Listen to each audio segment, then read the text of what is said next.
का जो हमारा टॉपिक है वह निर्णय को क्रियान्वित करना, यानी कि जो है हमारा एडवांस क्लोथिंग कंस्ट्रक्शन में कि देखिए, अगर हम किसी भी फैब्रिक को या किसी भी गारमेंट को सिलेक्ट करते हैं या सिलेक्शन करते हैं, तो उसमें कुछ हमारे स्टेप्स होते हैं, तो जिनको अगर आप ध्यान में रखते हैं तो उस चीज़ का सिलेक्शन करने में थोड़ा सा इजी हो जाता है। तो जिसमें है putting the decision into action, यानी कि निर्णय को क्रियान्वित करना। तो देखिए, निर्णय क्रिया का अंतिम चरण यानी कि हमारे स्टेप्स चल रहे थे, तो जिसका लास्ट स्टेप है कि निर्णय क्रिया का अंतिम चरण है निर्धारित योजना को क्रियान्वित करना, यानी कि जो हमने योजना बनाई है या जो हमने प्लानिंग की है उसको अब क्रियान्वित करना, यानी कि अब हम उसके ऊपर हमें कार्य करना है। या मान लीजिए जैसे हमारे पिछले स्टेप्स में था कि जो हम प्रॉब्लम है उसका सॉल्यूशन, यानी कि उसको सॉल्यूशन निकालने के लिए हमारे पास बहुत सारे ऑप्शंस होते हैं, तो उनमें से हमें एक सही डिसीज़न लेना है और उसके ऊपर उसको, यानी अब उसको हमें कंटिन्यू करना है, उसको हमें अप्लाई करना है। तो प्रभावशाली बनाने हो तो प्रत्येक निर्णय की एक क्रियान्वित योजना आवश्यक है, जिसमें कि यह निश्चित हो कि कौन व्यक्ति परिधान खरीदने हेतु कब और कहाँ जाएगा और क्या खरीदेगा, यानी कि हम उसमें से कुछ जैसे हमने कोई चीज़ खरीदनी है तो उससे पहले हम सोचेंगे कि हमें कि जब मान लीजिए अगर हमारे फैमिली मेम्बर में बहुत सारे नहीं, लेकिन हाँ फैमिली मेम्बर्स हैं, तो उसमें सोचेंगे कि कौन व्यक्ति, यानी कि हमारे कौन फैमिली मेम्बर्स में से कौन सा ऐसा फैमिली मेम्बर है जो वस्त्र खरीदना चाहता है या जिसको ऐसी नीड है कि उसको वस्त्र खरीदने हैं। तो उसमें देखा कि किसको खरीदने हैं वस्त्र और कब खरीदने हैं और कहाँ जाएगा, यानी कि वो किस जगह से उस गारमेंट को खरीद रहा है या उस फैब्रिक को खरीद रहा है और वो क्या खरीद रहा है, यानी कि उसकी क्या नीड है, यानी कि उसकी क्या पसंद है या उसकी क्या नापसंद है, या उसको जो उसकी नीड है, यानी कि जिस चीज़ की उसको आवश्यकता है वो किस चीज़ में उसको यूज़ कर रहा है या उसको किस ओकेजन के लिए वो वस्त्र खरीदना है, वो क्या खरीदना चाहता है, वो किस तरह से खरीदेगा और वो कहाँ खरीदेगा। तो वस्त्र खरीदने हेतु योजना की सफलता के लिए आवश्यक है कि पर्याप्त समय हो, यानी कि उसके पास इतना समय हो कि वो तरह तरह की डिज़ाइंस अगर उसको चाहिए कि उसको क्या खरीदना है, अगर ये दिमाग में मतलब माइंड में आता है इसको क्या खरीदना है, तो उससे पहले उसको बहुत सारी वैरायटीज़ को देखना होता है कि उसको क्या पसंद आ रहा है। और दूसरी चीज़ ये होती है कि उसके पास कि वो कहाँ जाएगा, यानी कि वो कौन से एरिया से उस चीज़ को खरीद रहा है। और तीसरी चीज़ आती है कि वो उस चीज़ को कब खरीद रहा है। तो इसी तरह इसमें बहुत सारे समय की आवश्यकता होती है कि जो व्यक्ति है, क्योंकि उसको भी नहीं पता है कि इसको क्या खरीदना है, मान लीजिए, तो उसको सबसे पहले देखना है कि उसको क्या खरीदना है, इसको किस तरीके से खरीदना है। तो देखिए, उसको उसके पास एक तो समय हो बहुत सारा और कई दुकानों पर जाकर वस्त्रों का आवश्यक मूल्यांकन किया जाए, यानी कि वो पहले ट्राई करेगा कि किस शॉप से वही चीज़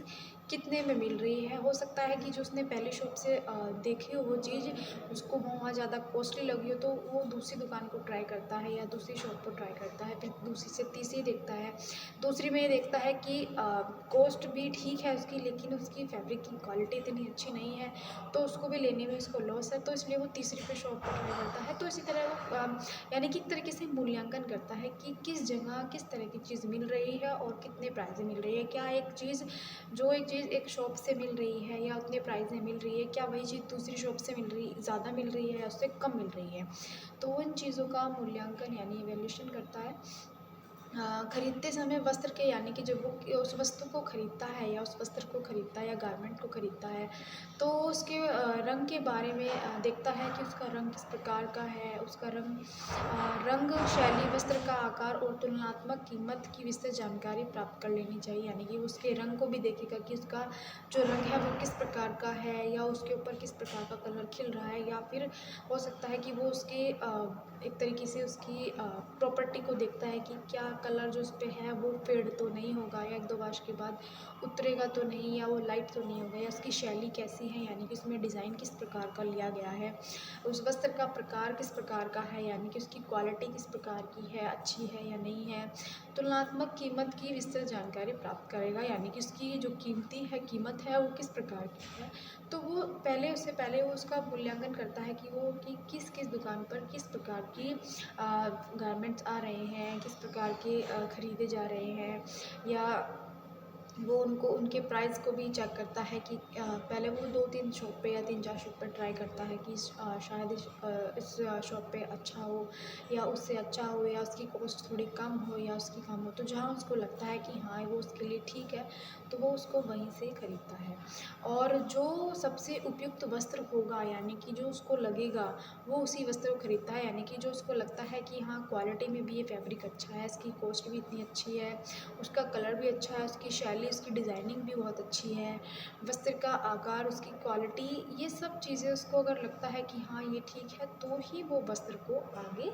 खरीदता है। यानी कि उससे पहले वो बहुत सारे ऑप्शन को भी निकालता है, उससे पहले वो बहुत सारी चीज़ों को भी सोचता है, कब, कैसे, कहाँ, कितनी क्वांटिटी में, किस चीज़ में ख़रीदना है, या उसको किस प्रकार के कलर का सेलेक्ट करना है, क्या वो कलर उसके ऊपर अच्छा लग रहा है या नहीं लग रहा है। तो इसी तरह कि क्या वो उसके अकॉर्डिंग है या वो किस उस वेदर के अकॉर्डिंग है या नहीं है। तो इसी तरह बहुत सारी चीज़ों को वो ध्यान में रख कर के, यानी कि जब उसको लगता है कि हाँ उस गारमेंट से या उस चीज़ को खरीदने से उसको संतुष्टि हो रही है, या उसकी जितनी भी सारी डिमांड है, या जो भी उसको लगता है कि हाँ इतनी सारी प्रॉपर्टी फैब्रिक में होनी चाहिए, उसको लगता है उसी के अकॉर्डिंग है, तो ही वो वस्त्र को खरीदता है, उससे पहले वो वस्त्र को नहीं खरीदेगा।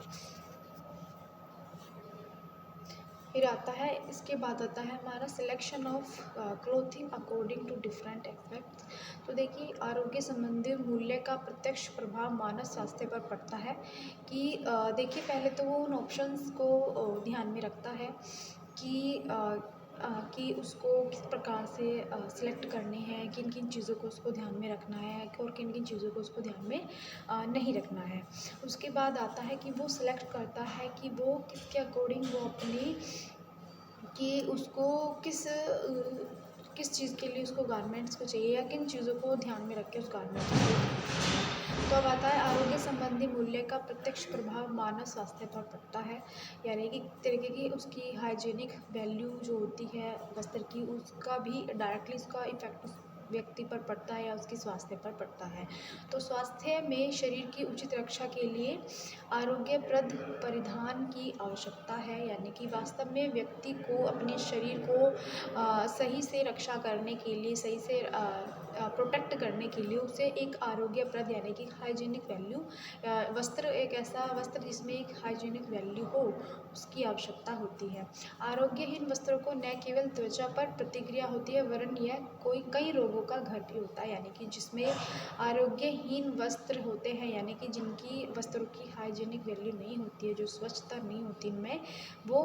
न केवल वो त्वचा, यानी कि वो कहीं न कहीं हमारी स्किन को तो इफ़ेक्ट करते ही हैं, यानी वो भी हमारी त्वचा पर हानिकारक इफ़ेक्ट डालते हैं, और साथ ही साथ वे कई रोगों का, यानी कि कई प्रकार के रोगों का भी घर होते हैं, यानी कई प्रकार की बीमारियाँ भी लगने के चांसेस होते हैं। अतः पोशाकों हेतु, यानी कि वस्त्र को खरीदते हुए, वस्त्र या गारमेंट्स को खरीदते हुए वस्त्रों का चुनाव करते समय हमें आरोग्य मूल्य को निम्न आधारों पर देखना चाहिए। यानी कि हमारे बहुत सारे ऐसे छोटे छोटे पॉइंट्स होते हैं, या छोटे छोटे छोटे छोटे पॉइंट होते हैं कि जिनको हमें अपने सोचना होता है कि जब हम वस्त्र को खरीदते हैं तो हमें कुछ बातों को ध्यान में रखना होता है, तो जिसमें है हमारा स्वच्छता यानी क्लीननेस। तो आरोग्य वस्त्र के चुनाव हेतु तो आवश्यक है कि वह आसानी से साफ़ होने वाला हो, यानी कि सबसे पहली चीज़ कि वो इजीली वॉश हो जाए, इजीली वो क्लीन हो जाए, यानी कि वो आसानी से साफ़ हो सके। गंदे वस्त्र आकर्षणहीन होते हैं, यानी कि वे किसी भी रूप में अट्रैक्ट नहीं करते व्यक्ति को, तो वो एक तरीके से आकर्षणहीन होते हैं, वरन वे कई रोगों के जीवाणु की वृद्धि में सहायक होते हैं। यानी कि देखिए, जब वस्त्र गंदा होता है तो उसमें कई प्रकार के जीवाणु उपस्थित हो जाते हैं, चाहे वो पसीने के द्वारा हो, या धूल मिट्टी के कारण हो, या गंदगी के कारण हो, या व्यक्ति की इसी तरह बहुत सारी चीज़ें होती हैं जिसमें वस्त्र में या उन साफ़ न होने के कारण भी उनमें बहुत सारे जीवाणु की वृद्धि में वे सहायक होते हैं। तो पोशाक के लिए ऐसे वस्त्र का चुनाव करना चाहिए जो कि आसानी से साफ़ हो जाए, यानी कि ऐसे वस्त्रों को सेलेक्ट करना होता है कि जिनकी जो वॉश वॉश तो इजीली हो जाए, साथ ही साथ उनकी केयर यानी कि उनकी जो केयर होती है यानी कि उनकी देख रेख किस प्रकार की जाए वो भी बहुत इजीली हो। यानी कि देखिए कुछ गारमेंट्स हमारे ऐसे होते हैं कि जिनको हमें बहुत सावधानीपूर्वक वॉश करना होता है, बहुत सावधानीपूर्वक उनको प्रेस करनी होती है, उनको रखना होता है। या जैसे कई बार ऐसा होता है कि हमारी अलमीरा में नमी आने के कारण हमारे बहुत सारे वस्त्र मिल्ड्यू या मोथ से इफ़ेक्ट होते हैं, यानी वे कहीं ना कहीं ख़राब होते हैं। तो उनको भी इस तरह से देख रेख होती है कि उनको ऐसी जगह रखें जहाँ नमी का स्थान ना हो, या फिर उनको धूप लगानी होती है। तो इसी तरह हमारे जो वस्त्र हैं उनकी इस प्रकार खरीदने चाहिए हमें कि उनकी ज़्यादा देख रेख यानी उनकी केयर भी इतनी ना करनी पड़े, और जो वस्त्र यानी इजीली वॉश हो सकते हैं। तो स्टूडेंट्स इसके हमारे बहुत सारे ऐसे पॉइंट्स हैं जिनको ध्यान में रखना होता है। तो जो इसके आगे का टॉपिक है वो मैं आपको नेक्स्ट वीडियो में बताऊँगी।